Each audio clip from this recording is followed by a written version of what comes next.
É difícil, né? Depois de tudo que a gente vê aqui na praia, de tudo que a gente consegue experimentar. Vamos falar um pouquinho de globo, né? Porque eu creio que a verdade está evidente e basta a gente simplesmente questionar aquilo que é duvidoso e não aquilo que é certo. Então, qualquer pergunta eu acho que será bem-vinda. Eu penso que, quanto ao globo, uma boa pergunta é sobre os papéis de 3 homens importantes da história. Quando a gente fala importante, é bom lembrar, a importância não é porque é positivo apenas. Pode ser uma importância positiva ou negativa ao longo da história, né? Então, nesse caso, não vamos dizer se é positivo ou negativo, mas 3 pessoas fundamentais para a questão do globo. Copérnico, Eratóstenes, Copérnico e Newton. Então, agora eu não sei se a ordem é essa, porque eu não sei qual a ordem que vem esses homens, mas o Martins pode... Eratóstenes, na verdade, era um bibliotecário, né? Ele cuidava da biblioteca de Alexandria. E como ele tinha acesso a todos aqueles livros, ele quis provar alguma coisa que estava naqueles livros. Bem provável que ele quis provar a esfericidade da Terra ou que ele quis medir o trópico de Câncer. Isso a gente nunca vai saber. A gente não sabe se ele sabia que a Terra era plana e queria calcular a circunferência de Câncer, ou se ele queria provar que a Terra era esférica mesmo, porque o princípio da descoberta dele foi partindo do princípio que o Sol está a 149 milhões de quilômetros.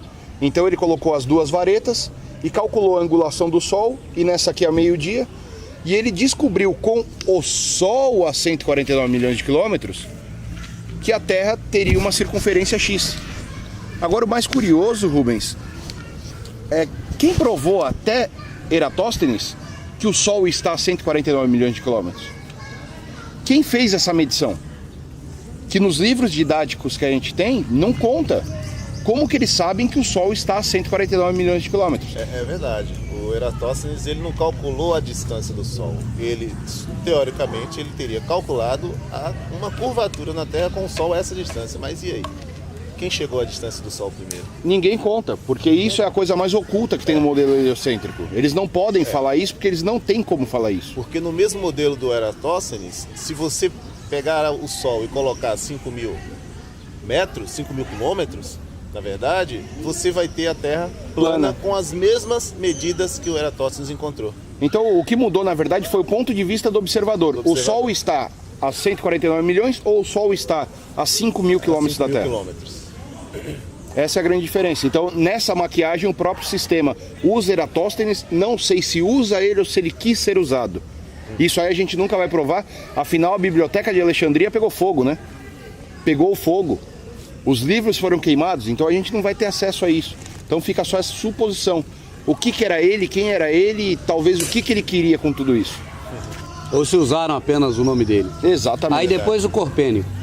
Copérnico foi um cônego da Igreja Católica, né, que as pessoas elas cultuam o heliocentrismo achando que aquilo é ciência e na verdade é religião. A Igreja Católica colocou o Sol no centro com Copérnico, usou Copérnico para criar esse modelo. Então é peça fundamental para a mentira do globo. Copérnico é como se fosse o pai da mentira no modelo heliocêntrico, entendeu? Ele foi o que instaurou o Sol como centro. E aí o papado da época se encantou com Copérnico, porque chegaram onde eles queriam, né? Que a gente vê o culto pagão do Deus Sol até hoje no Vaticano.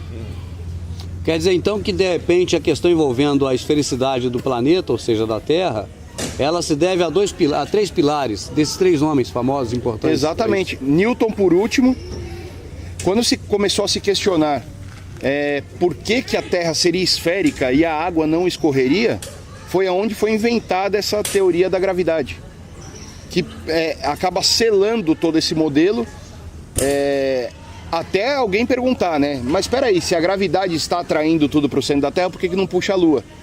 Foi onde entrou um quarto, Albert Einstein, com a teoria da relatividade, onde a gravidade seria uma distorção do espaço-tempo, onde ela, além de atrair, ela expulsa. É uma força muito mágica, entendeu, Rubens? Então, ela puxa e solta. Você tem 3 homens principais e alguns coadjuvantes. Isso, porque cada falha do modelo heliocêntrico, cada falha tem que colocar um outro bobo da corte para poder suprimir aquele defeito. Entendi. Os caras criam uma visão, mas essa visão é falha. Isso. Então, quando percebe-se que há falha na visão, cria-se um outro elemento para poder fazer tapar esse buraco. Exatamente, exatamente. E aí Esse remendo. Isso vai sendo carregado até hoje, inclusive com pessoas da nossa atualidade, onde nós, que acreditamos numa terra plana, questionamos algo, eles vêm com outra teoria mirabolante também. Isso continua até hoje, para manter a mentira do globo.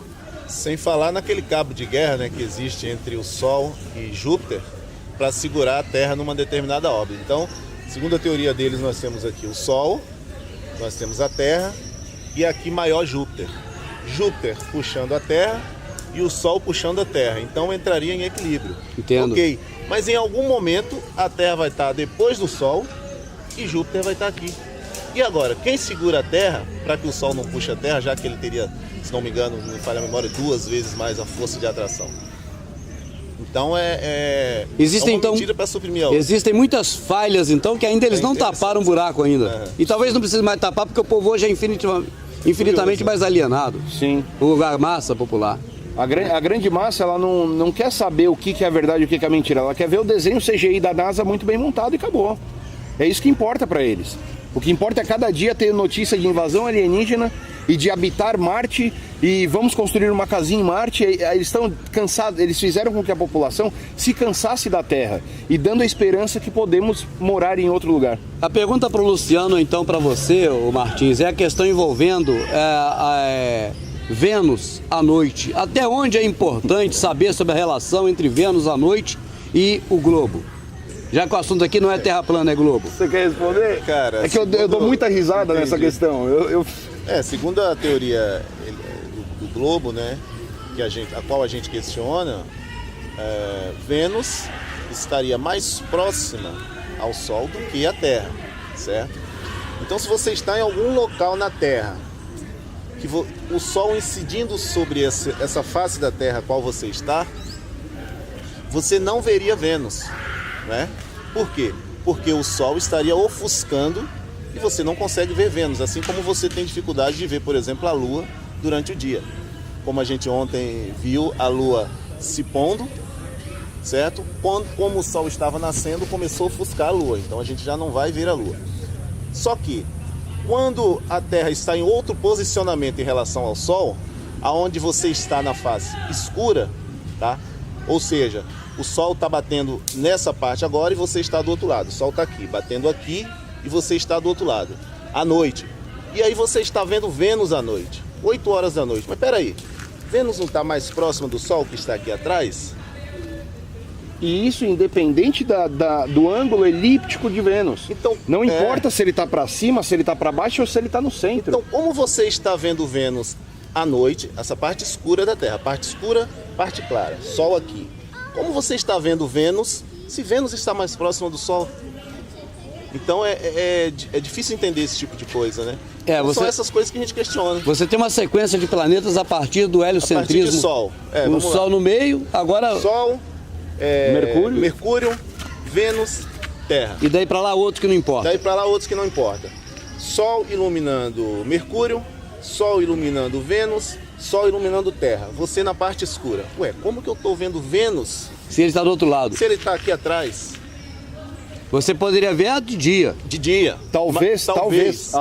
Até 8 horas da noite. Não, mas por conta seria cabível. Do próprio clarão do Sol. Isso, por causa do Sol. Até 8 horas da noite seria cabível. Só que Vênus já foi filmado até 9 horas da noite. Até 8 horas porque o mundo está girando, então você está na borda do mundo e não tem... Isso, exato. Você ainda tem um campo de visão. Aham. Mas 9 horas da noite é impossível, porque está no meio da noite. Está na parte completamente escura da Terra. Você não poderia vê-lo. Certo. Então esse questionamento sobre o globo, na verdade, não parte de uma crença na Terra plana. Parte, na verdade, de você colher elementos pelo caminho que vão dizer o contrário ao globo. Exatamente. Você vai pelo caminho pesquisando o globo e colhendo, vamos dizer, pérolas. A verdade da Terra plana, ela surgiu com falhas do modelo heliocêntrico, né? Porque as pessoas começaram a se questionar. E a partir do momento que você consegue sair do livro da doutrinação e fazer perguntas sobre o livro, o negócio entra em parafuso, ele entra em choque. E aí se cria teoria para explicar teoria para suprir a necessidade de uma terceira teoria. E por aí vai tampando buracos. A Madinha está aqui também filmando, quer falar alguma coisa, minha vida? Não, por enquanto não. Quando vier uma pergunta, eu levanto. Outra questão, Luciano, levanta outra questão sobre o globo aí pra gente analisar. Questão sobre o globo. Uma questão sobre o globo interessante, Rubens, que me faz questionar, eu acho que há muitos, é o seguinte, para ser globo tem que ter uma curvatura. Seja geóide, seja uma pera, seja uma maçã, seja o que for, tem que ter uma curva. E o problema maior é que onde está essa curva? Ninguém encontra essa curva, então eu ainda estou procurando essa curva. Eu quero encontrar essa curva para a gente pelo menos ter um ponto de visão diferenciado, né? Ou eu realmente entender e falar, não, realmente, olha a curvatura, olha o globo. Aí as pessoas dizem, mas cara, dá uma olhada nas fotos da NASA lá, tem o globo lá, tem a curva. A gente já viu por A, B ou C que existem muitas falhas nessas imagens. Imagens com duplicidade de nuvens. Você já mostrou no vídeo seu o live da NASA lá, da Agência Espacial, mostrando a Terra dando vários giros e nesses giros as nuvens são idênticas. Cara, a Terra deu giro. Por que a nuvem vai ser a mesma nuvem, idêntica, né? Então existem várias falhas, então você não consegue encontrar. Aí solta o balão a 34 mil metros. Se não me falha a memória, o Dog Can, tá tudo plano, aí você, mas cadê a curvatura? Aí o outro vai bater o recorde lá de salto, o cara sobe a não sei quantos 1000 metros de altura e tá lá, eles mostram a parte que eles interessam, curvatura com a olho de peixe, que a gente já conhece, e aí quando num belo momento deixa passar uma janelinha ali com horizonte plano. Então outra câmera que não é olho de peixe. Que não é a olho de peixe, aí você fica questionando, cadê essa curvatura? E o mais interessante, você vai ao nível do mar, procurar a curvatura com o cálculo dado pelo sistema, que a gente já conhece, o cálculo de curvatura, e você vai lá a 34 quilômetros e você não encontra curvatura a nível do mar. Você consegue ver o objeto a olho nu, como a gente viu ontem. A 11 quilômetros, 15 quilômetros, 20 quilômetros, deveria ter uma curvatura, mas não tem. Esse é o ponto, pelo menos para mim. É aquele negócio, quer descobrir o verdadeiro formato da Terra, olhe para o céu. Se ainda tiver dúvidas, olhe para o mar. Tudo que o Pai criou, Ele desenhou para que nós víssemos a criação. E as pessoas esqueceram de ver a criação e passaram a acreditar em falsas premissas. Eu vou fazer uma pergunta aos dois. As pessoas podem acreditar em Deus, vamos dizer o evangélico, o católico, porque é o segmento mais numeroso do nosso hemisfério sul, né? Não é só Brasil, México, que é central, e todos os países da América do Sul são católicos, né? Por conta da colonização, que para mim foi invasão.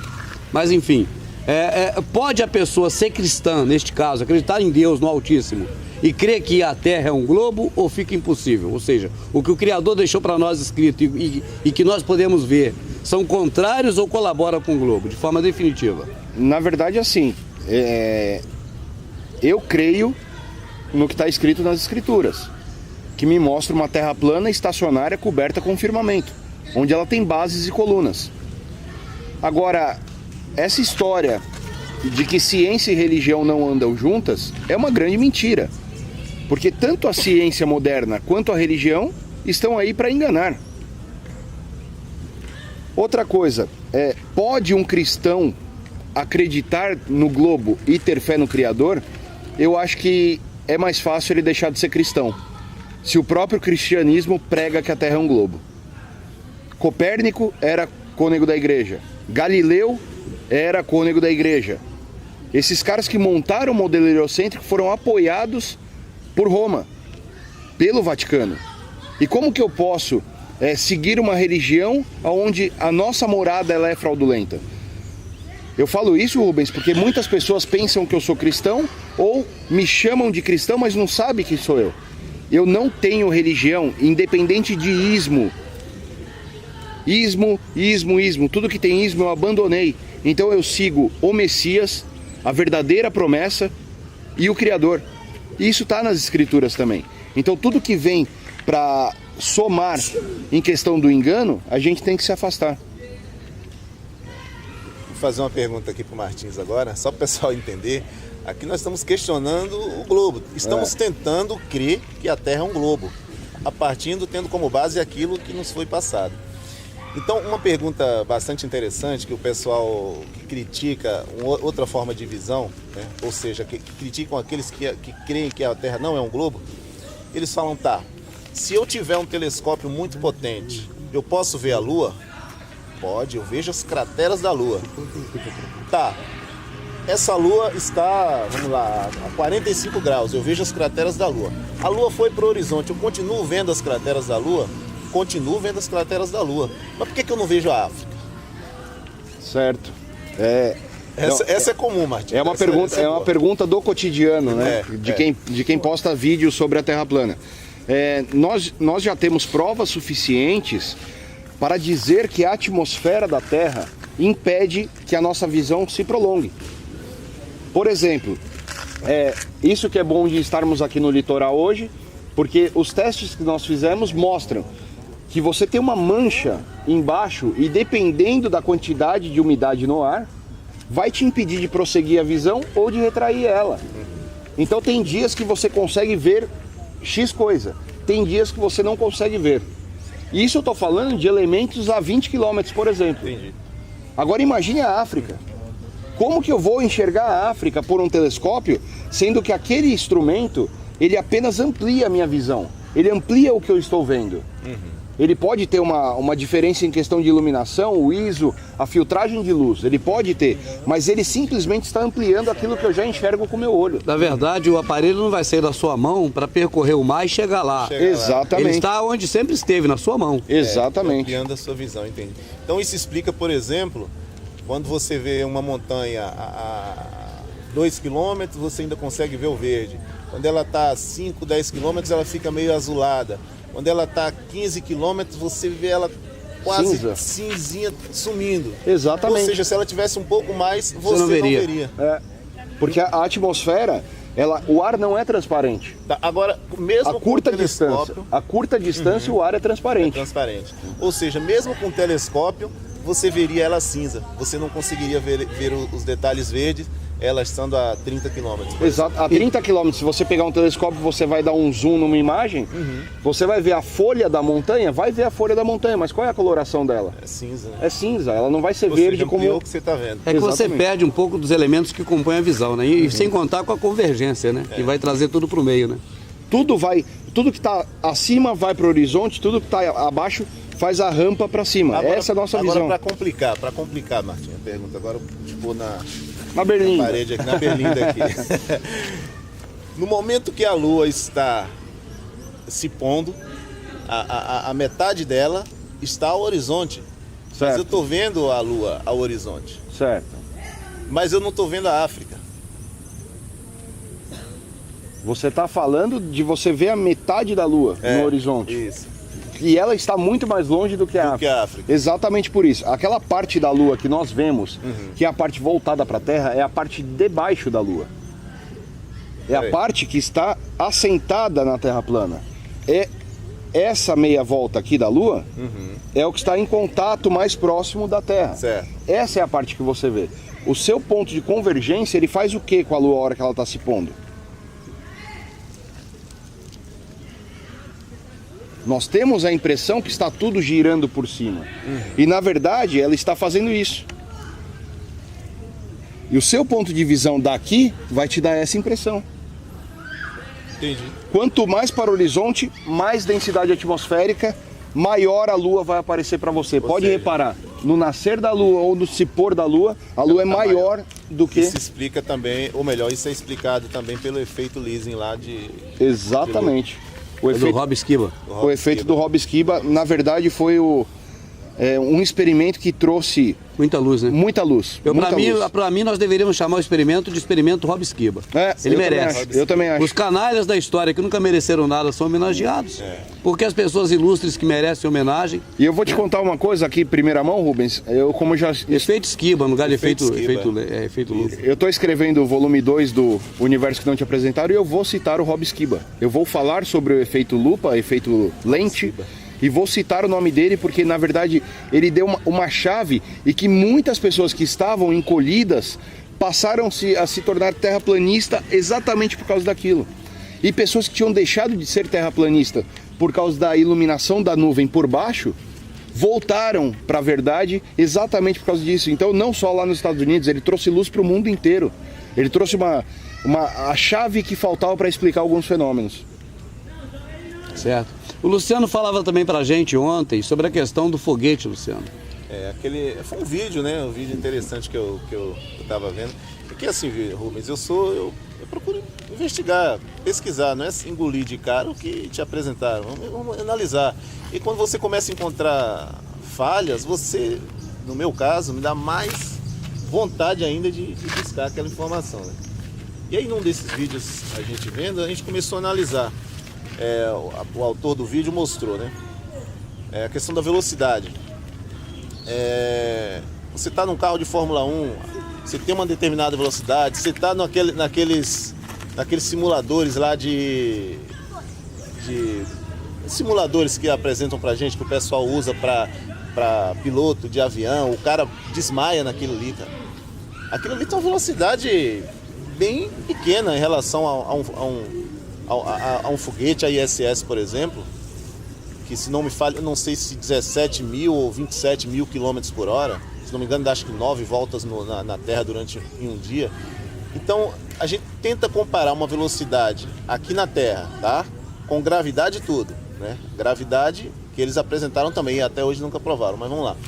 Então, quando o cara tá naquele simulador ali, começa a dar as voltas, o cara, é como se o cara estivesse dando um ataque epilético. E é uma velocidade, cara, isso aqui, ó, perto da velocidade da ISS. Aí vamos lá, e o cara põe um foguete aqui. Aí treinou o cara e tal, o cara tá treinado naquele negócio ali, já desmaiou umas 10 vezes, o cara já consegue já subir no foguete. Aí põe o cara no foguete. Aí o foguete vai subindo 500 km por hora, 1000 km. E aí vai 2000 km por hora, 3000. Aí quando chega aqui, aquilo que estava impulsionando o foguete para conseguir atingir a velocidade de 3.000 km por hora foi lançado fora. Então, quer dizer, o que vai levar esse foguete agora, com essa estação espacial, para conseguir alcançar a ISS, que já está, acho que 17 mil km por hora, sei lá, não sei se 17 ou 27, vamos falar de 17, vamos diminuir. O que vai fazer essa estação espacial que está a 3.000 km por hora alcançar a ISS que está a 17, sendo que o que realmente estava impulsionando ele agora foi lançado fora?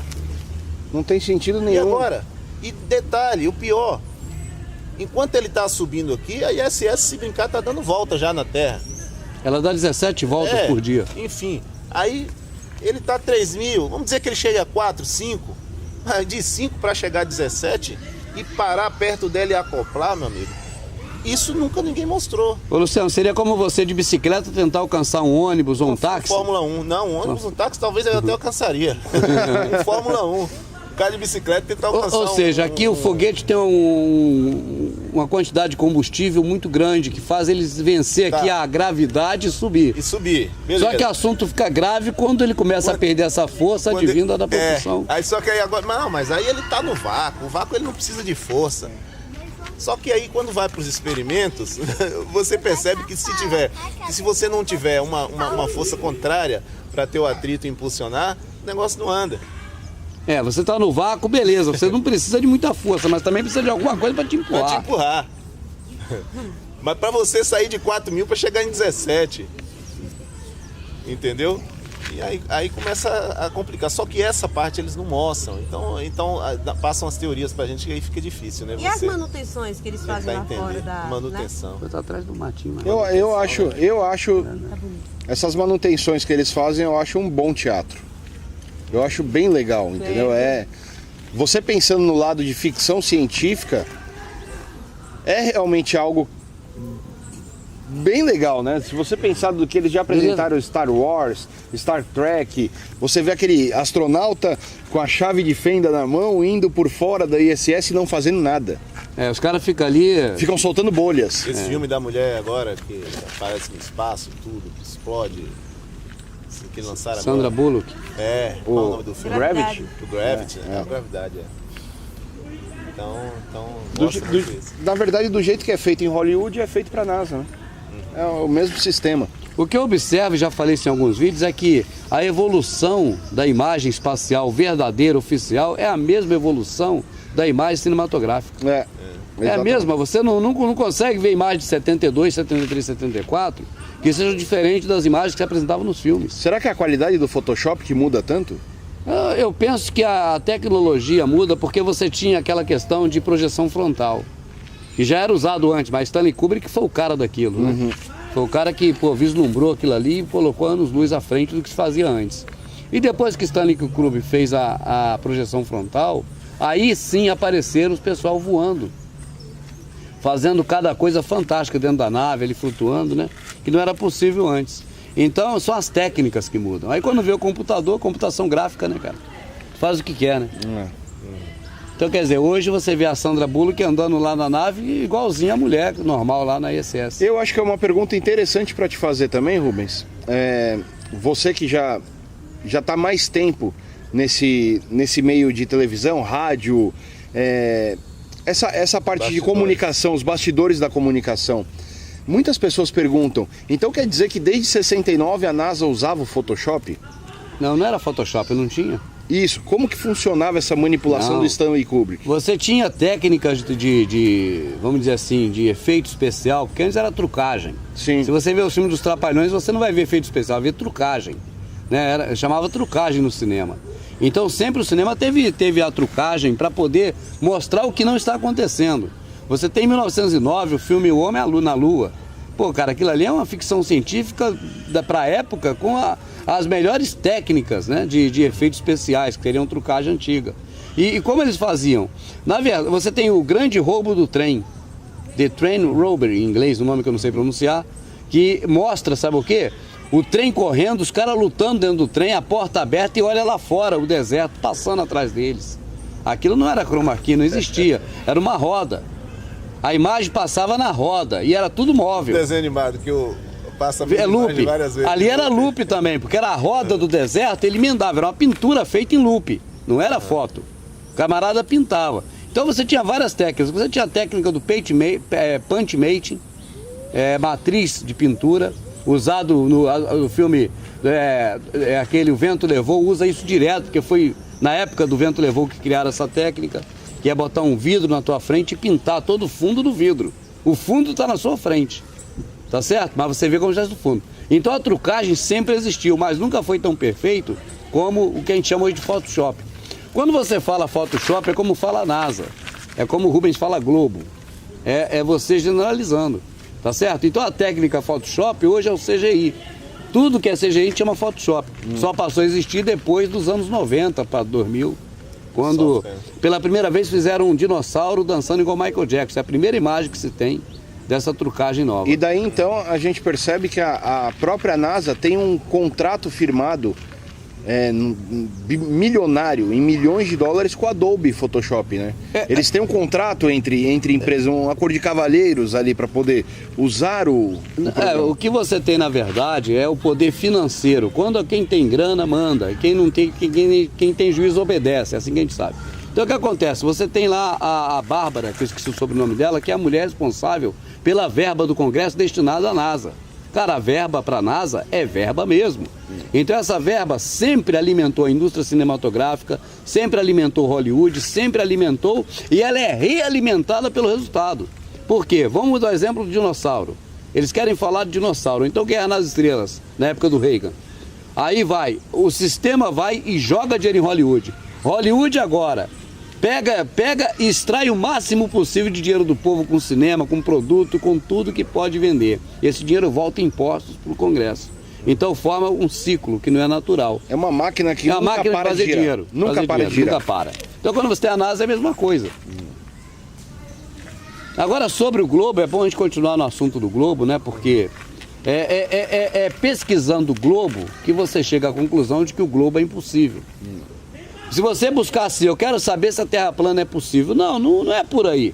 Vamos ver se o globo é possível. Tá certo? Primeiro de tudo. Aí você acredita na palavra que o Criador deixou escrita? Acredita.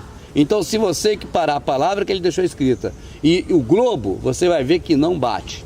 Você vai ter que escolher entre um e outro. Inclusive as denominações ocultistas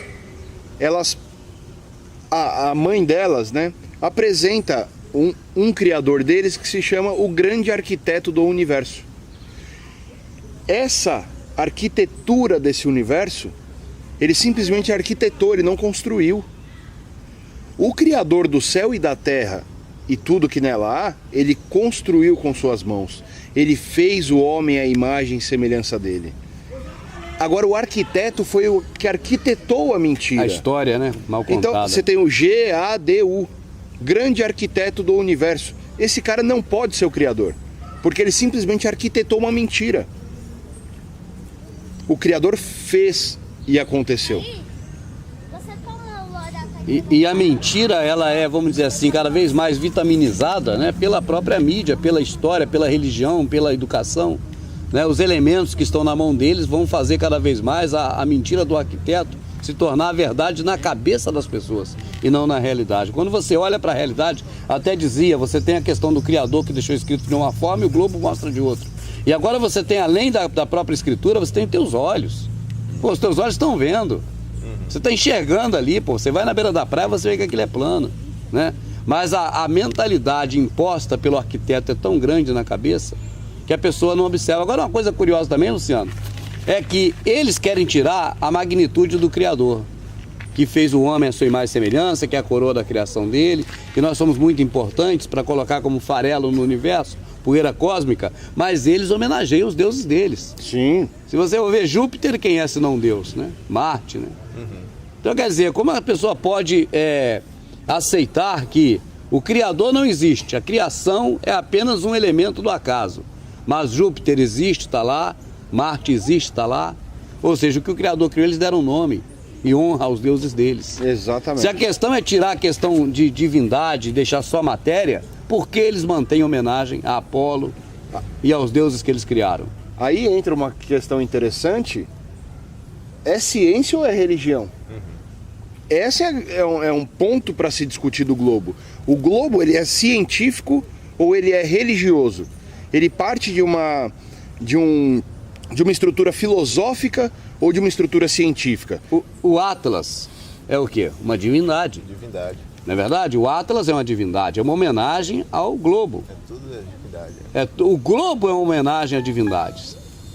Tá certo? O globo é uma homenagem a divindades. Até a Terra eles chamam de Gaia. Gaia, mãe Gaia. A mãe Gaia. Então é divindade para eles também. E eles... É incrível, né? É incrível realmente isso aí. E eles lutaram um certo tempo para mudar o nome da Terra e ainda lutam. Em oculto. Silas, o que é que você quer aí, Silas? Sim, aqui o microfone capta mais perto do que longe. Em oculto, eles querem mudar esse nome da Terra. É a última fase da mudança dessa arquitetura do universo. Eles ainda continuam nessa vontade de colocar o nome da Terra de Mãe Gaia. Hoje você se considera já um terraplanista ou investigador da Terra plana? Ah, eu sou terraplanista e não tem como voltar atrás. Quem um dia viu e descobriu que realmente a Terra é plana, essa pessoa não consegue voltar atrás. Porque ela pode criar diversos questionamentos e uma hora esses questionamentos vão voltar. Mas a chave para isso tudo é a curvatura. Onde está, Rubens? Onde está a curvatura? Onde está a curvatura? Então eles apresentam para nós uma conta e você testa a conta em cima do modelo do globo e ele não funciona. Nunca funciona. Sabe o que eu queria ver, Martins? Aquelas pessoas que defendem ferrenhamente o globo, testando, cara, a curvatura, eu nunca vi, cara. Testando em cima dos cálculos e mostrando. Normalmente, quem critica o modelo de Terra plana e venera o modelo de globo, eles pegam vídeos já prontos e postam, e falam o que eles querem. Eles não saem para campo para poder pesquisar se há ou não curvatura. Eu gostaria de ver. Ô Luciano, eu penso que o que acontece é o seguinte... O sistema que está aí já educou, já condicionou, já informou, já faz tudo o que devia para o povo saber que a Terra é esférica. Então essas pessoas não se sentem mais no direito, não têm mais o direito de investigar isso. Eles se sentem apenas na obrigação e dever de repetir o que foi dito para eles. E defender aquilo. Defender, porque eles apenas repetem e não querem investigar. Se você falar, investigue o globo. A pessoa, não vou investigar o globo porque eu sei que é um globo. Eu não preciso investigar o globo. Então as pessoas foram doutrinadas por uma questão ideológica, religiosa, ou seja, qual outra osa for, ou seja, de não ir em busca da verdade em relação ao globo. É apenas repetir, é globo e acabou. Hoje eu penso muito mais importante do que investigar a Terra plana, é investigar o globo. Tá certo? E pegar as medidas que eles deram. Eu penso que o Maranhense 22, você e outras pessoas da internet, os brasileiros, eu digo, fora, sem contar o Rob Esquiba, o canal ODD e outros canais, tem um rapaz que eu não conhecia, que você falou dele também. O Eric do Bey, Dr. Zec, tem muita gente boa lá fora. Passar para dar uma olhada no que essas pessoas falam, porque na verdade, cara, são pessoas comuns. Você não tem ali pessoa que foi doutrinada pelo sistema a esse respeito. O que você tem no sistema a esse respeito é, na verdade, apenas dissimulação, como por exemplo a Sociedade Terra Plana, que seria bom você ter falado sobre ela. Sim, a Sociedade da Terra Plana, que seria o The Flat Earth Society, ele é uma oposição controlada. Ele foi fundada pela maçonaria para misturar verdades e mentiras. Então o que acontece, principalmente no Brasil? Blogs populares como o UOL, a revista Mega Curioso, o blog Mega Curioso, esses caras, eles pegam aquele texto e usam como publicidade da Terra Plana. Para quê? A pessoa, quando ela tiver o primeiro contato com a Terra Plana e cair naquele blog, que por coincidência está sempre no topo da lista do Google, da busca, eles vão ler aquilo e vão cair, a Terra Plana vai cair em descrédito. Por quê? Eles falam que a Terra é um disco acelerando para cima, coisa que terraplanista não fala. A pessoa que entende a Terra plana, ela defende uma Terra plana estacionária. Essa Terra nunca se movimenta. E eles alegam que é alguma coisa para justificar a Deus a gravidade deles. Outra coisa, eles falam que o exército da NASA está na borda da Terra, impedindo que pessoas se joguem ao abismo, ao espaço sideral, se lancem ao espaço. Exatamente para ocultar que nós temos um domo em cima da Terra. Então essas misturadas que eles fazem, esse mix de informação, é muito prejudicial. E o mais impressionante, a maioria da população vai pesquisar a Terra plana, cai num texto desse, fecha o computador e vai dormir, acabou. Você sabe que inclusive eu sofro com essa questão envolvendo o poder da comunicação da mídia, cara. Se você procurar Irmão Rubens na internet, você não quer nem ouvir falar meu nome. Porque o que você encontra de mim é que eu bati na mulher, que eu destruí minha casa e que eu sou o capeta dos demônios do inferno. Então, eles amam um tipo de coisa, porque eles têm poder, para que qualquer verdade mínima que seja, que apareça, eles descredibilizem a verdade por conta de factóides, de mentiras que eles criam e propagam. E é verdade. Se você procurar sobre Terra plana, você vai achar a Sociedade Terra Plana. Eu considero isso um balaio. Então é como se fosse um balaio que tudo eles jogam naquele balaio. Mas o balaio foi criado por eles e o balaio está cheio de fruta podres que eles colocaram. É isso mesmo. Na verdade, não tem a ver com o que a gente está falando, pensando, imaginando ou investigando. Na verdade, aquilo é um ponto-chave para que, se a pessoa um dia ouvir falar em Terra plana, ela vai cair direto na mão deles de novo. Exato. De novo ela volta pro globo. É uma repescagem. Exatamente. É uma repescagem, né? Só que o interessante é que as estrelas, elas sempre estiveram na mesma posição. Então, como você pegar um mecanismo,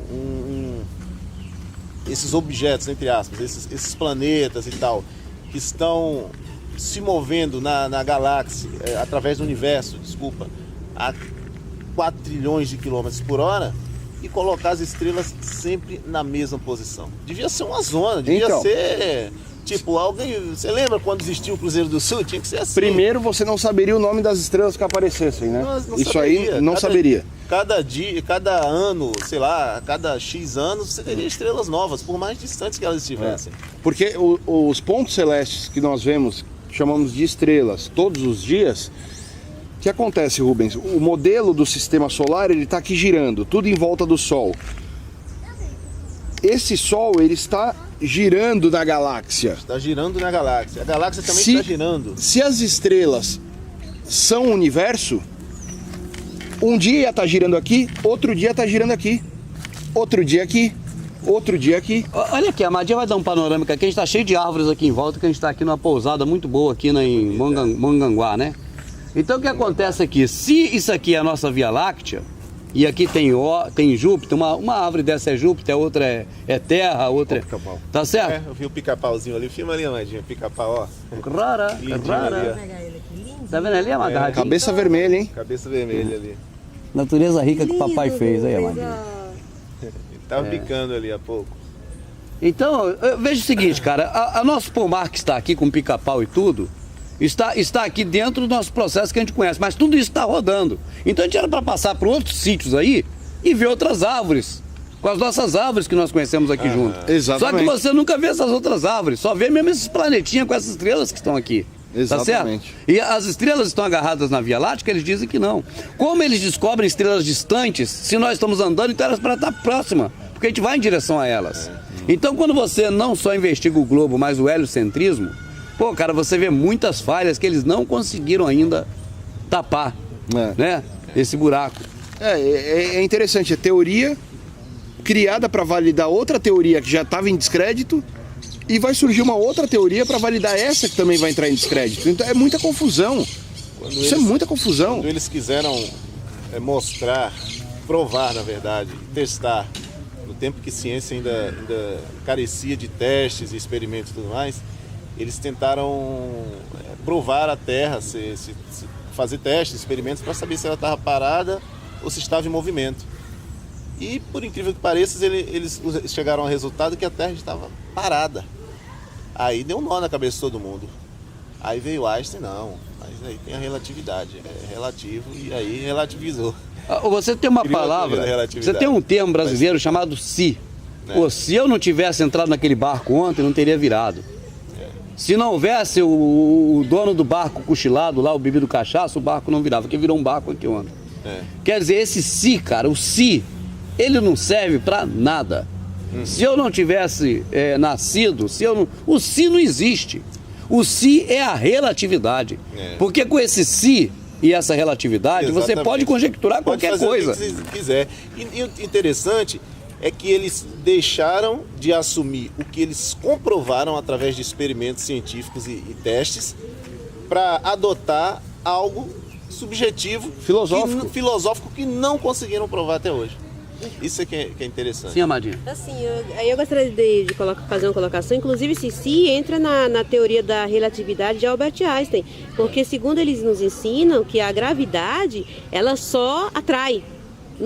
Não tem outra função, mas por conta dessa relatividade do cara, então ela passa a expulsar também. Porque isso daí é a dobradura de tempo, o espaço se curva. Então, aí a minha observação é essa, se estamos ao redor do Sol, numa certa velocidade, que eu não sei qual aqui, mas é muito grande, e a Terra girando em torno dela mesma, numa velocidade absurda, que eu também não sei a velocidade numérica, como tudo que há na Terra não é expulso, né? Porque você pode ver, tudo que você gira numa bola, ela é... E a Terra é uma bola, segundo eles dizem. A força centrífuga, né? A própria força centrífuga da expulsa, máquina, ela vai expulsar para as laterais. A máquina de lavar. De um cilindro ou de uma bola vai ser expulso para as laterais. Vai ser expulso. Aí entra um outro questionamento, se a Terra está girando a 1.666 km por hora, só o movimento de rotação, por que os continentes não estão na linha do Equador? Era para encolher e juntar tudo. Era para juntar tudo na linha do Equador. A linha do Equador seria uma faixa continental. E detalhe, Martins. Era para encolher tudo para ali. Às vezes nós vemos colunas de fumaça até acima das nuvens e elas estão subindo normalmente, né? Elas não estão sofrendo essa ação dessa velocidade também, né? E aí cai naquela explicação que eu gostaria de que o Martins, que ele colocou bem ontem, se não me engano, sobre aquela justificativa das pessoas que falam assim, vem cá, quando você está dentro de um carro e passa uma mosquinha, a mosquinha está sofrendo a ação do vento no carro? Fala aí, Martins, o que é que você falaria? Na verdade, essa parte do movimento da Terra-bola, ela, na teoria do modelo bola, é causada por causa da inércia, né? Então você tem a atmosfera sendo atraída pela gravidade também e girando em conjunto com a Terra. A atmosfera seriam os vidros do carro ali para impedir o vento? Seria então, esse é o grande problema. Quando você questiona esse modelo, que ele tem um contato de ar diretamente com o vácuo, e o vácuo não suga esse ar, as pessoas falam assim, mas veja bem, você não sente o movimento da Terra...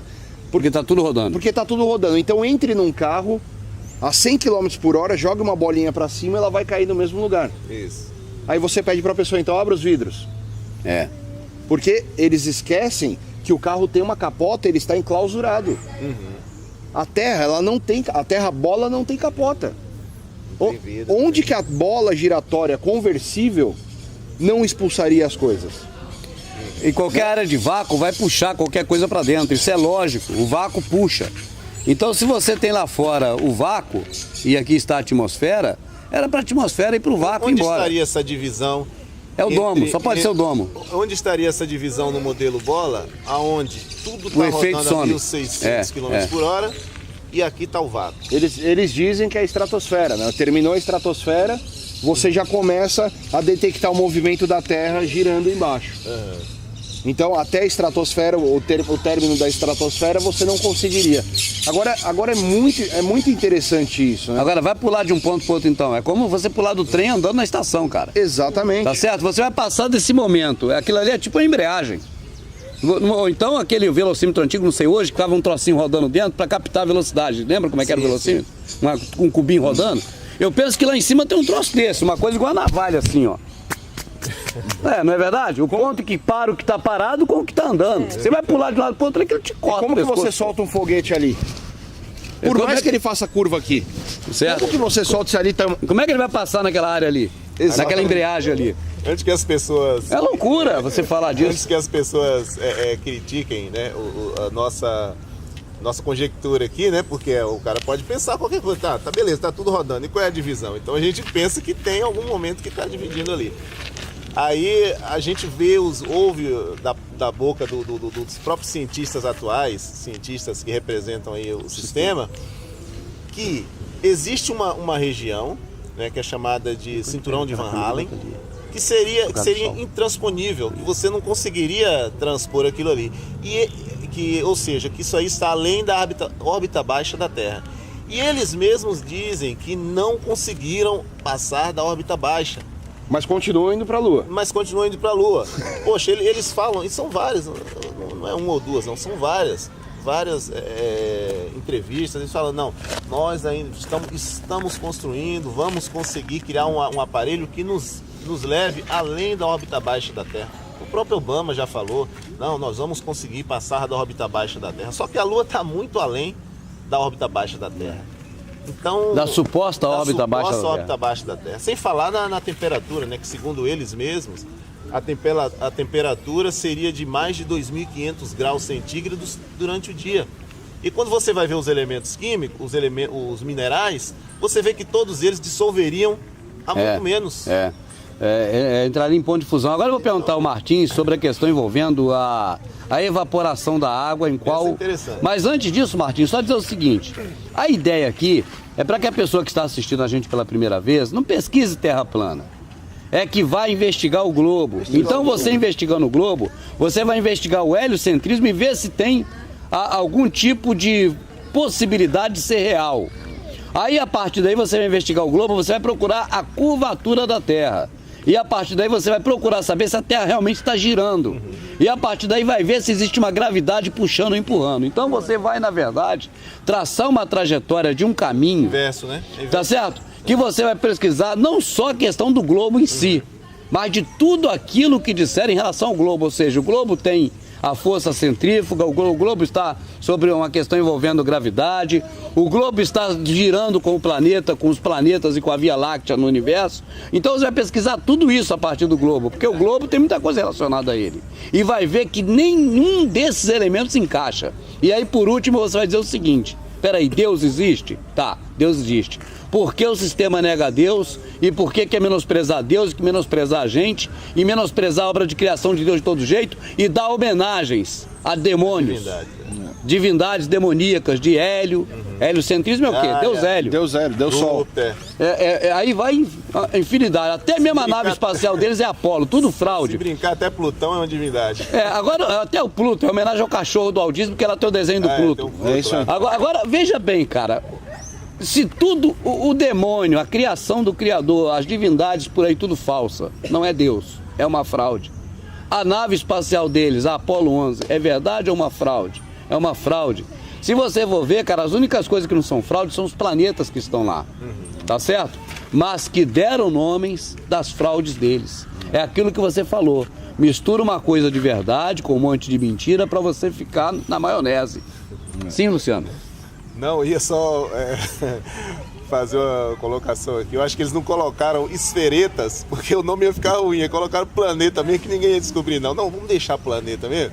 Mas mostra esférico, ninguém vai relacionar, não. Na verdade, tudo que está lá em cima, inclusive para os povos antigos, tá?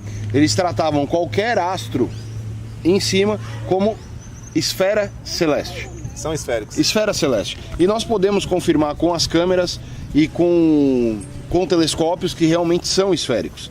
Aí as pessoas entram nessa generalização. Mas se os planetas são esféricos, por que a Terra é plana? E se ela é esférica, porque é achatada nos polos, como eles dizem? Então, se a gravidade torna tudo esférico, como são os planetas, por que a Terra é achatada ou uma pera? É. A questão Isso da ninguém se pera. pergunta. Outra coisa, Martins, antes de entrar na questão da ebulição, do ponto de ebulição do calor. Isso é legal. Outra coisa, a questão da pera. Se você for observar aquele cara que é um cômico, na verdade, né? Ele é um showman.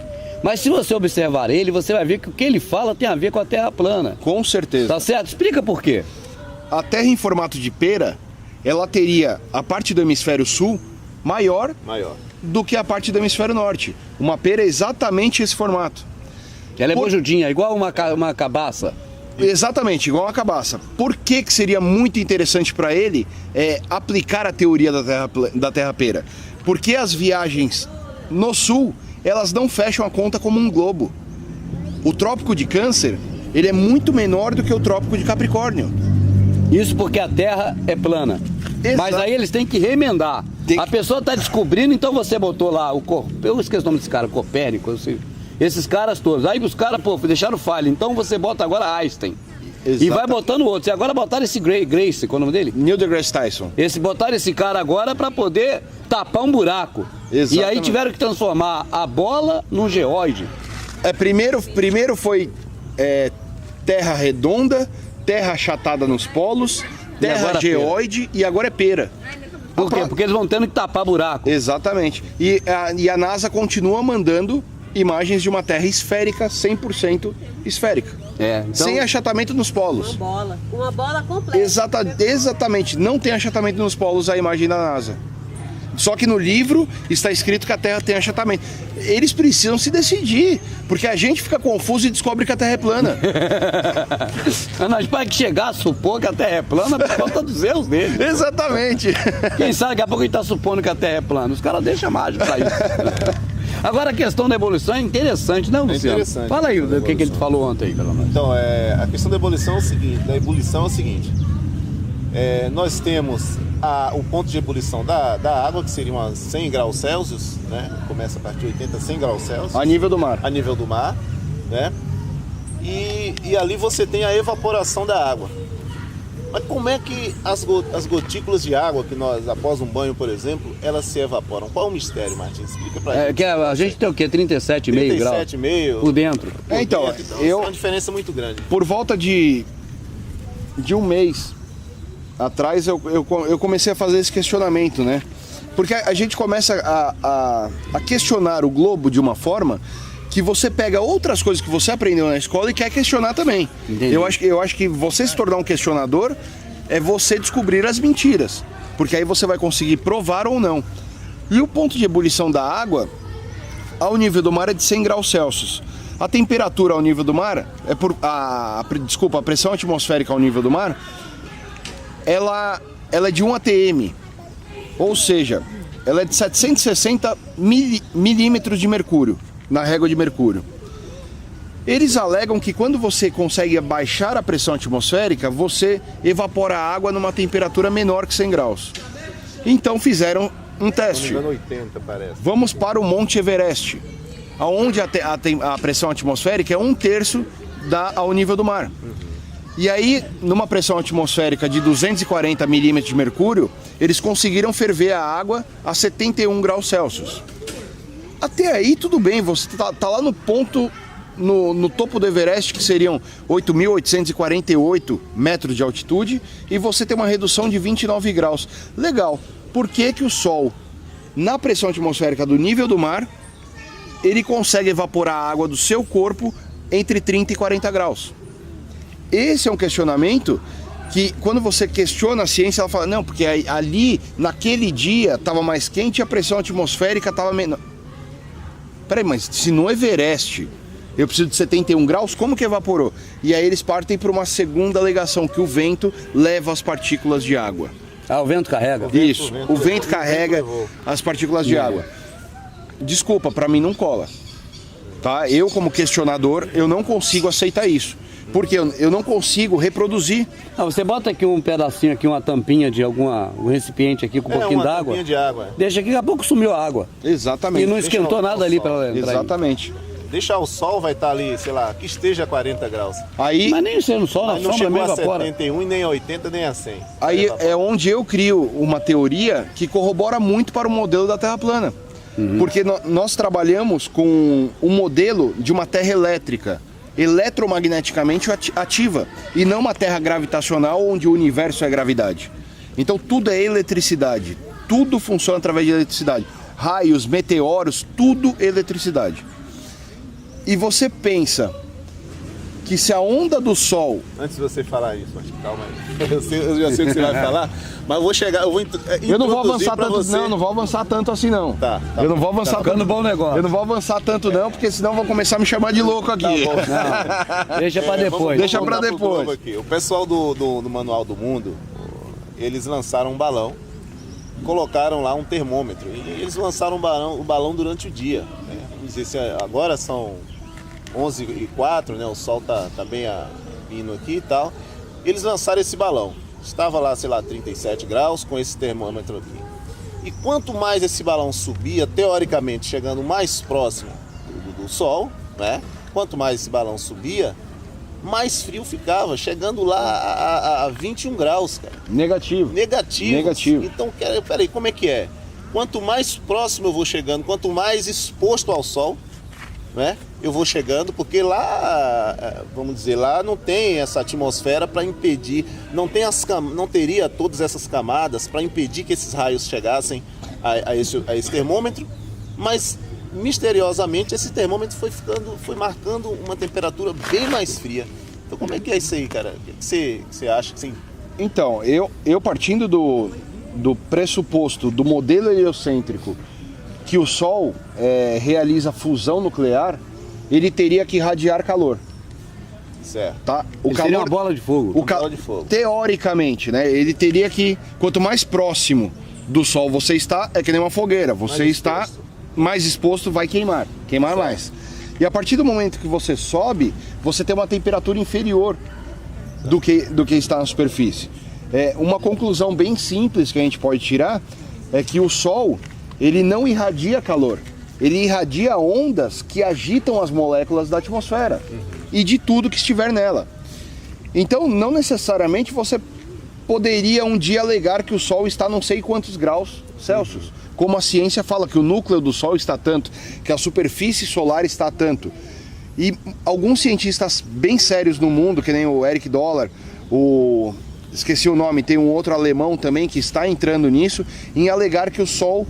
ele não realiza fusão nuclear, ou seja, no seu núcleo. Ele seria oco, frio, e a superfície dele faria uma fusão fria onde geraria plasma. Plasma é gerado através do magnetismo. E esse magnetismo, essas ondas magnéticas, ao entrar em contato com a atmosfera, fariam agitação de moléculas de água e aqueceriam o ambiente, que seria o nosso corpo. Até 10 anos, não, 20 anos atrás você não tinha o micro-ondas. Então falar disso seria impossível a pessoa compreender. Mas hoje com micro-ondas, né? Eu acho que um bom exemplo é isso mesmo, Rubens, que a gente estava inclusive discutindo ontem, né? O micro-ondas, você coloca lá, programa 1 minuto e meio, coloca o seu prato de comida, fecha a porta e liga. Daqui 1 minuto e meio você vai lá, retira, o prato está quente, porque a comida, as moléculas de água foram agitadas e aqueceram aquele ambiente no prato. Aí você coloca a mão dentro do micro-ondas, ele está em temperatura ambiente. Ele não alterou a sua temperatura, porque o foco do raio do micro-ondas é o alimento. Do mesmo jeito que o foco dos raios solares é a nossa atmosfera. Então isso explicaria lá... O Sol existe por conta da nossa atmosfera. Então está provado que o Sol existe porque o Criador colocou para nós. Exatamente. Sim, Luciano. Explicaria aí a questão da exposição, ele está mais frio lá porque estaria mais rarefeito, ou seja, teria menos moléculas para agitar e aquecer aquele termômetro que a gente viu lá. Ou seja, aqui ele estaria mais aquecido justamente pela atmosfera. Exatamente. Outra coisa é que a explicação científica para a combustão são elementos que se compõem. É o comburente, o combustível, né? E você precisa de oxigênio. Tanto que para se estancar o incêndio de uma plataforma de petróleo, se explode. Para a explosão acabar com o oxigênio e o fogo apagar. Tá certo? Agora, como queima o sol no local que não tem oxigênio e ele está queimando? Outra coisa, tu bota fogo numa tocha. Quando a tocha pega fogo na totalidade dela, ela vira cinza rápido. A não ser que vai queimando aos poucos, que não é o caso. O sol queima ele todo e nunca virou cinza. Então quer dizer, algo diferente do que a gente entende por combustão e por queimar ocorre com o sol. Então, sem dúvida. Exatamente. Você defende que é uma questão eletrônica. A terra é elétrica. A terra é elétrica. Nós somos elétricos, né? Tudo, nós temos ligação. Um experimento interessante. Fique estressado e um dia tire o sapato, pise na terra, abrace uma árvore. Você vai ter uma paz com você e parece que você entra em equilíbrio com o seu meio de natureza. E a energia estática, por exemplo, é energia. Ela vai sair e, sabe, não sei, eu gosto isso aí disso, qualquer pessoa sente. Qualquer pessoa sente que você pisar no chão, sentir o solo, isso é algo fantástico para nós somos humanos. E para os animais também, né? Somos seres viventes, é fantástico isso. Contato com a natureza, isso aí ninguém discute. Pode dizer, esse cara que fala que terra plana é maluco, é um imbecil, é um idiota, mas quando você fala do nosso contato com a natureza, ninguém, na sua sã consciência, fala nada contrário, porque todo mundo sabe que é a realidade. O que o Pai fez da natureza e a gente que somos natureza, deve ter esses laços sim e isso vai muito bem. E Tesla falava, se você quer entender como funciona o universo, pense em frequência, energia e vibração. Ele nunca falou gravidade. Ô Martins, aproveitar aqui o ensejo aqui, ô Luciano, mandar um forte abraço aqui para um grande amigo nosso, que é até meu padrinho, eu chamo assim, porque já me tirou de cada furada, cara. O cara é meu chapolim colorado. E agora, quem poderá me defender? Ricardo Sag. Alô, Ricardão, meu irmãozão, um abraço. Ricardo, sem palavras, obrigado aí pela sua amizade e por estar fortalecendo esse contato aqui com o Rubens. Cara, gente boa demais, tudo aquilo que você falou é verdade. Então, mais uma vez, muito grato a você. É isso aí, o Ricardo já me safou de tanta coisa, cara. Ele é que me socorre sempre que eu tô precisando de alguma coisa ou outra, é meu pai. É um irmãozão, né? Não tem jeito. Irmão, Ricardo é meu irmão.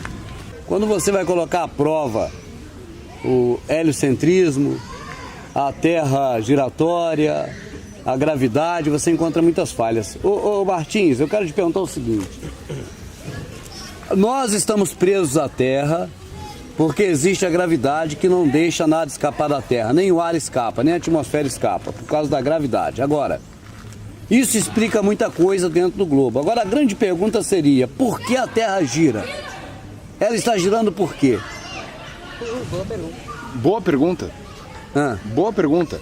Eu vejo os planetas, inclusive... a Lua está lá. A Lua está lá do mesmo jeito, né? Eles impõem uma rotação na Lua que não existe.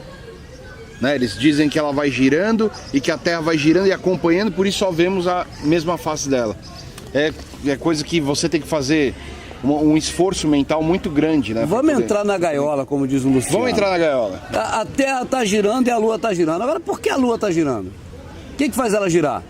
Esse é o grande problema. Se não houver órbita, não existe o modelo heliocêntrico. O que faz essa sincronia, né? Não. Da Terra girando aqui, a Lua girando aqui também, para sempre ficar na mesma face aqui, né? Agora, olha que engraçado. Se a gravidade do Sol está atraindo a Terra para cá e através da relatividade está mantendo essa certa distância, o que permite que a Terra gire, sendo que o Sol está puxando a Terra para cá? Ela teria que ser estática e girar para o Sol. Ela teria que fazer o efeito que eles dizem que a Lua faz em relação à Terra. Isso, exatamente. Teria que estar face a face colado. E não é isso que a gente vê. Ou seja, se a gente morasse no Sol, deveria ver a mesma face da Terra. Exatamente. O que é relacionado à Lua. Se a gravidade do Sol está puxando para cá, tem uma outra força que também é a gravidade puxando para cá, O que está fazendo girar? Não existe explicação para isso. Ponto de vista, Eles não explicam, né? O peão louco, ninguém conta como é que funciona. Na verdade, eu penso que o pai deixou algo que é uma incógnita final mesmo, assim, decisiva, em que o homem não consegue eliminar ele. Porque no fundo vai dizer, olha, o mundo surgiu da explosão, mas o que explodiu? Quem fez o start para explodir? Eles vão ter sempre um momento que eles não vão ter nada para poder explicar que cai o que é o Criador. Outra coisa, pô, a Terra está rodando, mas o que está fazendo ela rodar? Eles não vão dizer nunca o que está fazendo ela rodar. Porque senão vão ter que dizer, é o Criador, é a mão dele. Não é verdade, Luciano? É assim, do ponto de vista, como a gente estava falando aqui, do ponto de vista do Sol, ficaria difícil explicar essa Terra girando, né? Já que ele está atraindo.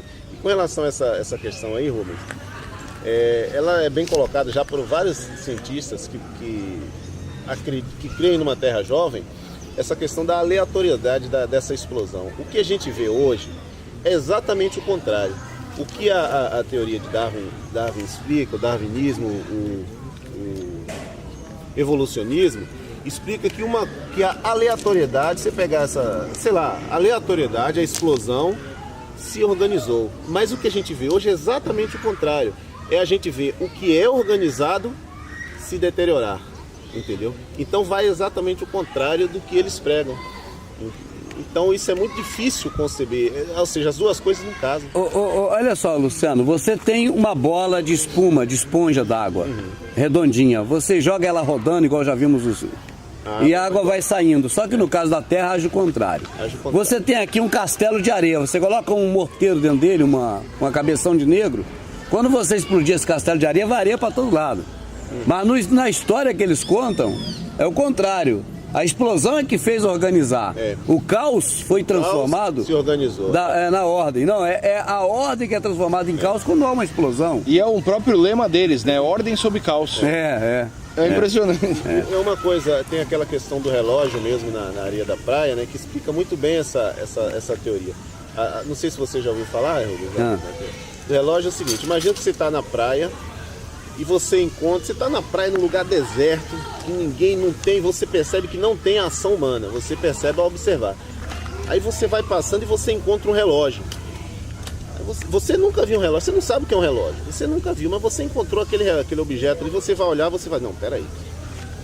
Isso aqui não foi aleatório, isso aqui foi, você tem a certeza só por ver o objeto que aquilo não foi criado.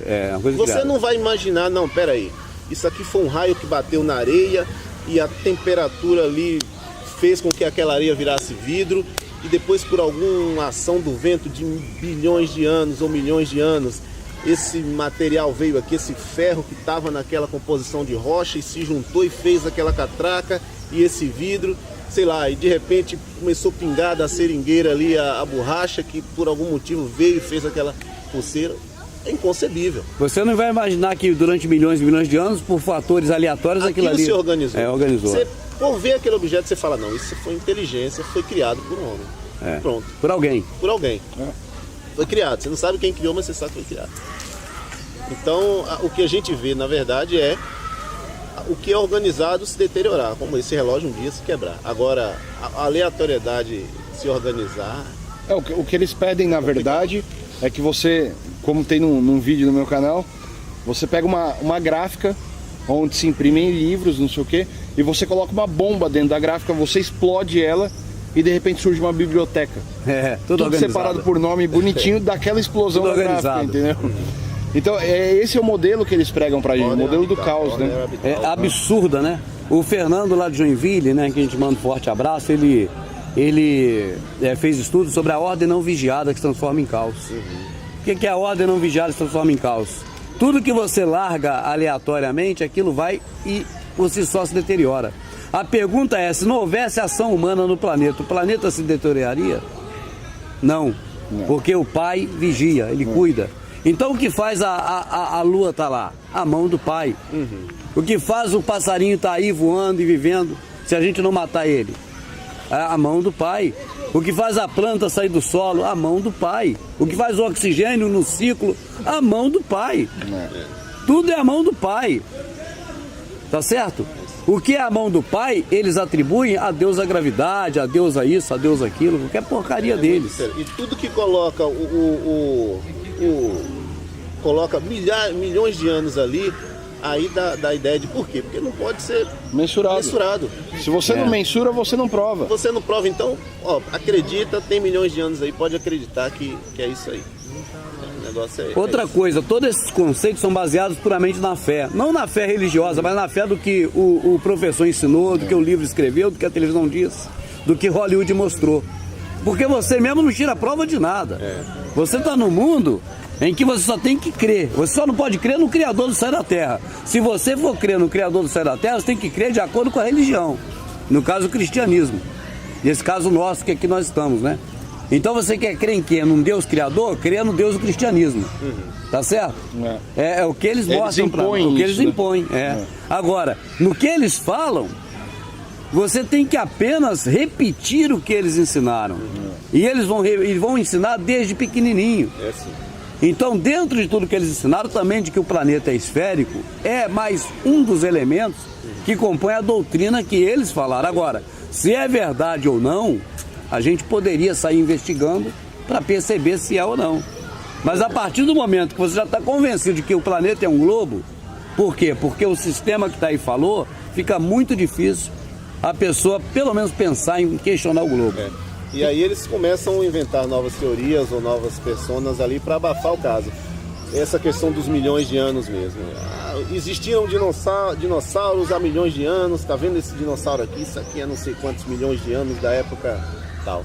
Aí vem um cientista, encontra glóbulos vermelhos no fêmur de dinossauro. Recentemente, não tem muito tempo.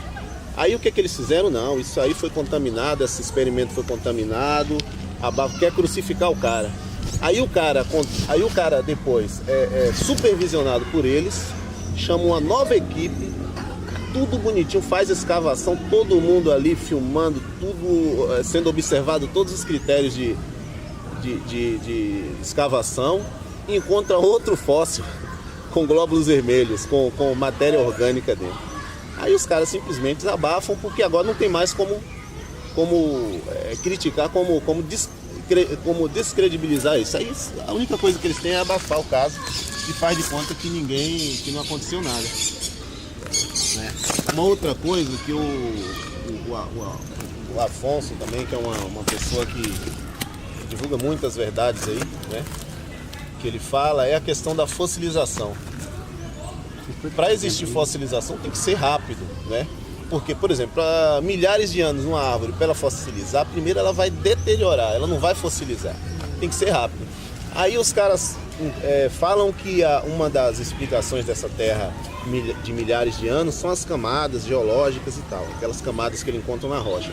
Aí o cara vai e encontra uma árvore, por incrível que pareça, o cara encontra uma árvore em várias camadas geológicas que teriam milhões de anos, mas a árvore fossilizada ali de cima e embaixo. Numa veia de camadas de milhões de anos. E aí, como é que essa árvore fossilizou ali?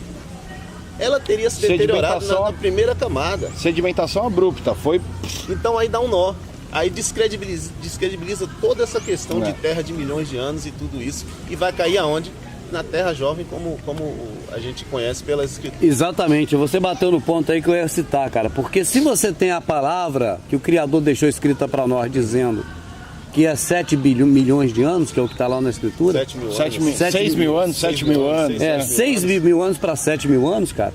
Mas o sistema diz que é bilhões e bilhões de anos, o povo jamais lembra que está escrito que não é isso. Não é isso. Não é verdade? Ninguém. Se você colocar à prova o que o Criador deixou para nós como referência, né, para a gente saber das coisas conforme está escrito, e o que o homem mentiu e inventou através da Fundação Rockefeller, pô, cara, ninguém aceita o que o Criador falou mais, aceita o que está na Fundação Rockefeller, na educação. Em todos os âmbitos, né? Impressionante. Essa manipulação, ela não é só em formato da Terra, é em formato de tudo. O que você imaginar, se você escavar, tem o dedo desses caras e tem mentira envolvida. É verdade. Ô, Luciano, abre outra informação para nós aí. Estou tentando lembrar alguma coisa aqui, Lucas, pra gente comentar. O Martins lembra? Questionar o globo, legal. Questionar o globo. Legal. O núcleo da Terra... O núcleo da Terra. É o magma. Então, eles alegam que você tem ali um encontro de metais fundidos. e que o... magnetismo aliado à temperatura dos metais. A bússola só aponta para o norte, mas o núcleo da Terra é ferroso, sendo que o ferro perde as propriedades magnéticas quando você derrete ele. Me explica isso, por favor. Professor, me explica. Falar um pouquinho também outra coisa, Rubens. Não somos contra a educação. Eu, particularmente, não sou contra a educação e muito menos contra professores. Eles simplesmente passam para as crianças o que eles aprenderam e o que eles acham que é correto. Em contrapartida, nós temos um levante hoje de muitos professores sabendo que a Terra é plana e estão levando essa informação em paralelo com o modelo heliocêntrico. Talvez vão perder emprego, talvez não sei o quê, mas eles estão tendo a hombridade de passar uma informação e outra informação. Era isso que a gente queria. Mostre um modelo e mostre outro. Não tem problema que apresente o globo. Esse aqui é o modelo do globo. Mas tem uma outra versão da ciência que fala que a Terra é assim. Plana, estacionária. E a pessoa, a criança, ela, a hora que se tornar adulta, ela vai decidir, ver com os próprios olhos o que ela quer escolher. Então essa liberdade de opinião e não imposição, o que o sistema faz com a gente. Eles impõem que aquele modelo é o correto e não dá margem para que se tenha um outro modelo em questão. Entendi. Então não somos contra professores. Nós temos professores nos apoiando. Não somos contra a ciência. Nós defendemos o método científico, experimental, onde nós consigamos resolver questões que o globo não resolve, através de experimentos. Isso é ciência. Interessante que o que mais é aceito é exatamente aquilo que não é experimentado, né? E muitas vezes nem pode ser testado, como a questão de relatividade, de toda essa gravidade que nunca foi provada, essa questão toda aí. No meio. Ou seja, eles... E você passa por trás, ó. Ou seja, eles têm uma teoria, uma teoria, voltando a falar da questão da Terra estacionária, mesmo no modelo globo. Aí eles vão testar se está girando ou não e chegam à conclusão de que está parado, mas adotam justamente a teoria que não pode ser provada, que é a questão da relatividade. Você fica bravo, né, quando eu falo bola molhada giratória? Não fico. Eu até falei com o Ricardo sobre isso aí, Martins.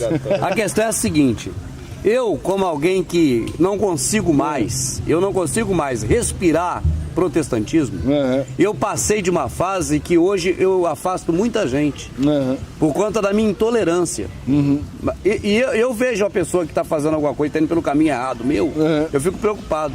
Então o que acontece? Eu vou falar da igreja e vou começar a xingar todo mundo, cara, porque eu já estou intolerante ao extremo. Então também, se eu começar a ouvir falar de terra plana agora, eu ouvir alguém falando da bola giratória molhada, eu estou entrando agora, eu não vou gostar de ouvir isso. Entende o que eu estou falando? Entendi. Então eu vi em você a figura do Rubens. No início, cara. Não, hoje é que eu xingo. Entende? E pensei, poxa, é uma coisa que quando eu vi o Martins falando, eu pensei, esse cara vai longe. Esse cara tem um potencial muito grande, tem conhecimento, tem tudo. Aí você fica torcendo para que a pessoa vá de um jeito que consiga queimar mais área ainda desse, tá certo? Dessa mentira. E eu vi eu fazendo isso, tapando por conta disso. Mas é uma questão pessoal de quem assiste. Isso não é questão de quem produz, é de quem assiste. Eu falei como alguém que assiste. Então, você... acabou sendo legal isso, porque o próprio Afonso Vasconcelos, né? Que é um geocientista que apoia muito o meu trabalho. E ele já está começando a falar bola molhada giratória também, porque às vezes o modelo do globo ele se demonstra ser tão fraudulento, com tantas falhas, que você vê que aquilo é um desenho animado, né? Ele passa a ser um desenho animado e não um motivo científico. Então eu sei que quem é apaixonante pelo globo, bola molhada giratória não é bem assim. Mas se você for pegar o contexto do negócio, é uma bola molhada giratória e a gente poderia acrescentar mais, conversível. Uma bola molhada giratória conversível. Porque a inércia não funciona, ela não tem capota, né? Não, mas eu volto a dizer, é uma coisa de quem está assistindo ali, não é de quem está fazendo, entendeu? Então, outra coisa, Martins, eu acho que até para encerrar, porque as meninas já estão esperando de almoçar, é a questão envolvendo o ponteiro da bússola. Isso é fenomenal. Se você levar em conta que a Terra tem a curvatura, então vamos entrar nessa ideia da curvatura da Terra, você vai admitir que o ponteiro está apontando realmente para o norte, sim ou não? Então, em uma terra esférica, estamos aqui no Brasil e o norte está aqui. Aí eu imanto uma agulha, né? Imanto uma agulha, coloco num pedaço de isopor e deixo na água. Uma bússola caseira. É verdade, eu já brinquei disso muito. Essa bússola, ela vai fazer isso aqui no Brasil. Ela vai apontar paralelo à superfície. Mas o norte não está aqui? Tá. Na teoria da bola, essa bússola teria que apontar para dentro da Terra, para poder alcançar o norte magnético. Porque ela, na verdade, está apontando para Saturno, para Urano. Se ela sempre está paralela à superfície, a agulha, buscando o norte, apontando o norte, é um indício fortíssimo que não vivemos em um globo. Uma simples bússola prova que estamos em um plano estacionário. Ou seja, se você usasse uma bússola verdadeira que apontasse para o norte, segundo o peixe que eles vendem, ela apontaria para o chão. Para o chão. E perpendicular. Sentido norte, mas para o chão. Porque o norte está lá atrás. Exatamente. Então é mais uma evidência de que dificilmente pode se acreditar que a Terra é um globo. Entre esse e outros, são diversos fatores. E quem começa a se questionar, começa a pegar essas falhas. Concorda, Luciano, ou discorda? Concordo. E outra coisa é explicar, como foi bem colocado lá pelo maranhense, que a questão do nível, né? Se você está lá no Polo Norte, você pega um nível desses de água, beleza, você vai, vamos dizer que a Terra seja um globo, e que está tudo apontando, puxando para o centro. Você está lá no Polo Norte, você coloca o nível lá, a bolinha, você centralizou. Se está aqui no Brasil, você coloca o nível, a bolinha lá, centralizou. Já que está tudo puxando, é como se você tivesse assim. Você está lá na Austrália, você coloca o nível, a bolinha centralizou. Mas e os níveis, os softwares, níveis eletrônicos, né? Você tem um celular, você instala ali um software que também tem a bolinha, simula a bolinha. Ele vai simular eletronicamente. Simular eletronicamente. Então como que essa gravidade, estando ele de lado, vai simular eletronicamente, puxando para o centro? Aí fica difícil. O Maranhense 22 fez um vídeo sobre isso. Quem quiser assistir, pode assistir. É isso aí. Outra questão é a seguinte, o software, misteriosamente, por milagre, ele adivinha. Pela gravidade também. Sim, ó. A webcam. Eu no Brasil, conversando com um americano, eu teria que ver no mínimo a imagem dele torta. Porque o sistema da webcam não sabe que ele está alinhado por causa da gravidade em uma bola. A imagem que tinha que chegar para ele aqui no meu computador da câmera dele teria que ser no mínimo torta, seguindo a curvatura da Terra. Deixa eu dar um bedelho aqui e dizer o seguinte para as pessoas que estão assistindo. O que você vê na realidade agora, que está vendo essa imagem pela internet, quem está assistindo, você não está vendo a imagem da gente aqui. Até porque essa imagem aqui é dia 11. O dia 11, o que? Volta de meio-dia. Então você não está vendo essa imagem de jeito nenhum. Você está vendo um recurso tecnológico em que o homem adaptou esse tipo de imagem, voz que você está vendo aqui, transferido para um conceito hoje, no passado eletromagnético, hoje de código binário. Exatamente. De informática, e traduzido para você na imagem aqui do Luciano, do Martins, do Rubens, da Elaine, falando como se fosse ao vivo para você, só que ao vivo você repetindo 10 vezes no mesmo momento que você repete. Isso tudo é simulado, porque foi dito para o programa para fazer dessa forma. Mas no caso da curvatura da Terra, nenhum programa, não é verdade? Nenhum programa de computador disse para ele que tem que levar em conta a curvatura da Terra. Então quem está vendo a webcam, se for de fora do Brasil, até mesmo dentro do Brasil, mas tem que levar em conta. Tem que estar igual a caverna do Pinguim do Charada, do Batman. Tem que estar de lado. Outra coisa interessante... Não está de lado porque não foi levado em conta isso no programa e o programa sozinho descobriu isso. Exatamente. É isso que a gente está falando, né? Interessante, eles podem até dizer que os satélites fazem essa correção, porque eu não duvido, Rubens. Tem explicação. Eles vão dizer isso, né? Teoria tem desculpa, teoria. Explicação, tem desculpa para tudo. Agora você imagina, a pessoa que acredita, né, nos satélites, assim, eu nunca tive essa prova. Já vi vários satélites aí, mas todos eles vêm acoplados a um balão de hélio que cai aí, de vez em quando a gente vê, mas tudo bem. É verdade. Aí o cara fala, não, existe satélite sim, porque quando o técnico chega lá em casa, ele pega um aparelhinho meu caso, e mexe na antena e ele tem que virar naquela posição. Se ele não colocar aquela posição ali, não vai pegar a TV. E aí o aparelhozinho que ele liga lá vai indicar ele.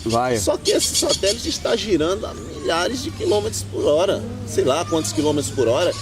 E, cara, ele está muito longe. Então essa sincronia seria praticamente, cara, impossível. Você ter uma Terra girando a 1.600 km por hora, um satélite a centenas de quilômetros girando loucamente, e essa sincronia ficar... É onde eles falam que existe o satélite geoestacionário, que acompanha o movimento de rotação da... Cara, agora, para você ter alguma coisa acompanhando... Não vai. Não é mais fácil falar, tem uma antena ali, ó. Tem uma antena que tá a tantos quilômetros da gente aqui que eu preciso fazer isso. Agora outra coisa sobre isso aí, cara. Você tem, isso é verdade, eu fiquei preso ao satélite muito tempo, porque também instalei muitas emissoras de transmissão e recepção e usava realmente azimuth, um monte de configurações para você estar naquele ponto. Naquele ponto. Mas misteriosamente, você vai com o teu carro, o GPS do teu carro, sem antena, sem nada posicionado, tem contato com o satélite 24 horas. 24 horas. E o tempo que você entrou numa curva, passou direto 1 metro, você está fora da rota. Nova rota vai ser calculada. Então cadê que você precisa agora daquela antena para apontar para lá?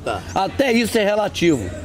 É tudo relativo, é a relatividade. Ou seja, o satélite está girando e você alcança ele porque ele está já estacionário, outra hora ele está rodando mais rápido que a Terra. É tudo relativo. É do jeito que eles querem mentir, eles relacionam a mentira dele a essa relatividade. E aí quando vai buscar, encontra outros mecanismos que conseguem fazer a mesma coisa. Que é aquela questão do reflexo da atmosfera e tal, que você explicou muito bem lá. Não, troposcatter é um tipo de equipamento, cara, que eu nunca tinha ouvido falar. Trabalhando em rádio. Tropocaster, eu invento. É igual o Copérnico, eu não consigo falar o nome desses caras, né? É qual o nome dele? Copérnico. Também falo Copérnico, né? Eu nunca sei fazer esse troço. É o Corpete. Carpete, pra pisar nele. Então, rapaz, resumindo, existe, Luciano e Martins, um efeito natural que papai fez, que não foi o homem. O satélite o homem diz que fez, papai fez de verdade, tá lá. É a troposfera, onde tem mais camadas de água, de líquido e cristais de líquido refletíveis de toda a atmosfera do nosso... Sinais. Aí o que acontece, cara? Os caras antigamente, para fazer uma transmissão desse tipo, era dispendiciosa, porque você não tinha, além das micro-ondas que não estavam bem contextualizadas, não tinha código binário para jogar nela. O código binário resolveu tudo, porque não é mais eletromagnetismo de onda, que é larga. É coisa muito estreita e codificada. Então você conseguiu lotear a estratosfera. É exatamente. Ela está loteada, cara. Agora posso te contar uma coisa? É por isso que tem que ser realmente no ponto. E aquele ponto é daquela emissora, é lá que está a luz dela. E ela coincide com a linha do Equador. A linha do Equador aqui na Terra coincide certinho. Quando o Sol, dia 21 de março ou 21 de setembro, onde ele passa pela linha do Equador, que seria o equinócio, dá interferência em qualquer televisão do mundo. Aí eles dizem que é descarga magnética do Sol. Você entendeu? E dá. Por quê? Porque o sistema ele é todo apontado para a linha do Equador. É sempre na linha do Equador. E, inclusive eu tenho um estudo já que eu estou projetando para resolver esse ano, junto com algumas emissoras de televisão, para poder resolver qual é a altura dessa camada, o que acontece nessa camada. Vamos em frente, vamos seguir nas pesquisas, né, Rubens? A gente não pode simplesmente achar que está tudo resolvido, porque tem muita coisa para escavar. É como se, por exemplo, aquela árvore cheia de folhas ali, fosse uma linha reta ali, não esse monte embaranhado, mas que cada pedacinho de folha daquela fosse destinado por eles a uma emissora, uma rede do RR, uma rede do Macedo, uma rede da Globo. E cada um joga o ponto de luz lá e as que quiserem copiar o que forem copiar, joga exatamente lá para copiar o sinal que uma está emitindo. E se for para transmissão de casa da gente, é a mesma coisa. A fibra ótica, por exemplo, é emissão de dados através da luz. Da luz, Agora, outra coisa, quando você vê o GPS nosso, na verdade, ele está linkado com a telefonia. Com a torre de telefonia. É triangulação de antenas. O único meio de localização que existe é triangulação. É igual quando eles falam que não são da órbita baixa da Terra, aí eles dão um tiro no pé. Mesma coisa, quando fala que vai encontrar alguém, nunca eles falam que é o satélite, eles vão falar, é triangulação de antena. Que é o único meio que tem para encontrar. Tá certo? Isso no DVD Prepare, o senhor dizia, essas torres estão sendo instaladas agora, porque foi naquela época que estava instalando torres. Sim. Eu dizia, está sendo instalado para vigiar a gente, procurar, caçar, achar e pegar a gente. E cada vez isso fica mais evidente. Enquanto não pega a gente, vai usando para o nosso conforto, para a nossa comodidade, para a nossa felicidade. E a emissão de onda dessas antenas é perigosíssima. Isso aí Tem um altos níveis de radiação. Exatamente, é perigosíssimo isso aí. E eles estão lotando, né? Cada não sei quantos metros, quantos quilômetros tem uma antena dessa. Tudo que eles fizeram, eles não falam o perigo. Você vai na Baía de Guanabara, no Rio de Janeiro, você vai tomar um banho na Ilha do Governador, você sai cheio de óleo. Desde a década de 40, 30. Nunca limpa. É o que? A Petrobras, cara. Mas eles não vão falar que é a Petrobras que joga óleo ali, porque é deles. O carnaval acaba com pena de tudo quanto é bicho. Acaba com um monte de matéria-prima. O carnaval, por um dia de carnaval, joga fora muita coisa da natureza. Mas eles não vão falar nada, porque o carnaval eles é que promovem. Essas antenas aí, tudo é pra matar a gente. Matando aos poucos, mas não vão dizer nada, porque é deles, pra eles promoverem. E aí vai, cara. É complicado. Depois, inclusive, eu vou sugerir a vocês. Eu acho que vocês já conhecem a questão da farsa das lâmpadas fluorescentes. Não sei se vocês já ouviram falar, mas dá uma pesquisada. E agora pesquise sobre as lâmpadas de LED, que a onda agora é lâmpada de LED. Vocês dêem uma olhada que vocês vão encontrar coisas interessantíssimas referentes às lâmpadas de LED. Coisas que fazem mal pra gente. Vou dar uma olhada. Depois vocês dêem uma olhada. Bom, por mim é isso. A hora que você quiser. Por mim também é isso aí. A gente agradece aqui a todos, né? Eu não sei se breve a gente volta aqui nesse local aqui, se vamos continuar voltando. As mulheres certamente não gostaram muito por causa dos mosquitos, né? E a gente depende delas para dar o aval se volta ou não aqui. Mas de qualquer forma, foi um prazer estar aqui. O Tita, que é o proprietário aqui do ambiente, é um cara fora do comum, né? O ambiente é hiper agradável. Apenas a força da própria natureza do Criador que botou aqui os bichinhos, nós estamos no lugar deles. Só que a gente ainda reclama disso. Mas é isso, eu acho que... As experiências que você fez aí foram satisfatórias? Como é que é? O tempo não ajudou? O tempo não ajudou, a densidade atmosférica está muito pesada esses 2, 3 dias, mas mesmo assim eu consegui uma brecha para pegar algo que seria impossível. Eu fiz uma filmagem de uma ilha que ela deveria estar totalmente atrás da curvatura e com uma medida ainda elevada, eu deixei uma margem de erro para o experimento e mesmo assim ela apareceu. Então, bem provável aí que eu vou estar postando lá no canal Sem Hipocrisia essa semana ainda. Vou esperar esse vídeo sair, então já deve ter saído que vocês estão assistindo. E agora no canal Sem Hipocrisia eu vou mostrar os experimentos. E tem o Luciano e você fizeram junto também o Sol e a Lua, né? Isso, eu tinha deixado no canal lá programado para que os inscritos fizessem. Esse vídeo eu vou demorar um pouquinho para postar. Em respeito aos inscritos, que eu quero ver o que eles conseguiram aproveitar desse momento de pegar o Sol e a Lua cheia acima do horizonte. Outra coisa, o Martins, é claro que as pessoas prestigiam o seu canal, prestigiam o canal do Rubens, né? E merecem também da gente consideração. O que você acha de um dia, Luciano também concordando, da gente fazer uma promoção para trazer pelo menos umas 15 a 20 pessoas para passar um dia com a gente aqui ou 2 e fazer os experimentos também? Hoje, no momento, é a minha maior vontade isso. Poder proporcionar aos inscritos esse contato que eu tô tendo com você agora, você tá tendo comigo, e abrir esse leque para algumas pessoas também participarem junto com a gente. Eu acho importantíssimo. E a presença também que não pode deixar de vir do Ricardo. Pô. Exatamente, o Ricardo eu vou fazer questão de trazer... Não vai ser cachorro o suficiente para largar a gente aqui e não vir. Eu trago ele amarrado. É, né? Então tá bom. Luciano, obrigado mais uma vez. Luciano é parceiro meu de camping, já não é de hoje, eu sou parceiro dele também. Então, isso que foi... Nós somos parceiros de camping. Acabou sendo engraçado porque ele é inscrito no meu canal e ele conversava comigo através de comentário há um tempo, de repente ele sumiu. E pra mim foi uma surpresa estar passando o final de semana com um inscrito do canal sem eu saber. Então é legal porque eu fiz os experimentos, ele acompanhou. E ele sabe o que eu tô falando, é exatamente aquilo que eu mostro no canal. Tudo feito às claras, às limpas e na luz do dia. Então é isso que é importante. Eu acho que o trabalho que eu venho desenvolvendo lá no canal não é para enganar ninguém e nem para ser uma maçante provação da Terra plana. É para que a cada dia, a cada vídeo, as pessoas comecem a pensar e questionar o que esse sistema ensinou pra gente, se é certo ou se é errado. É só isso. Mas eu vou te falar de coração, Rubens. Hoje eu sou uma pessoa livre e não tem dinheiro no mundo que pague a minha liberdade de saber que eu posso pensar e falar o que eu quiser. Isso é muito importante. Beleza, a gente agradece também a Amadinha sempre do meu lado aqui, fazendo imagem também. Hoje tem 3 câmeras aqui filmando, né? É uma maravilha. É verdade. Isso aí. Show de plana. Show de plana. Show de bola não, né?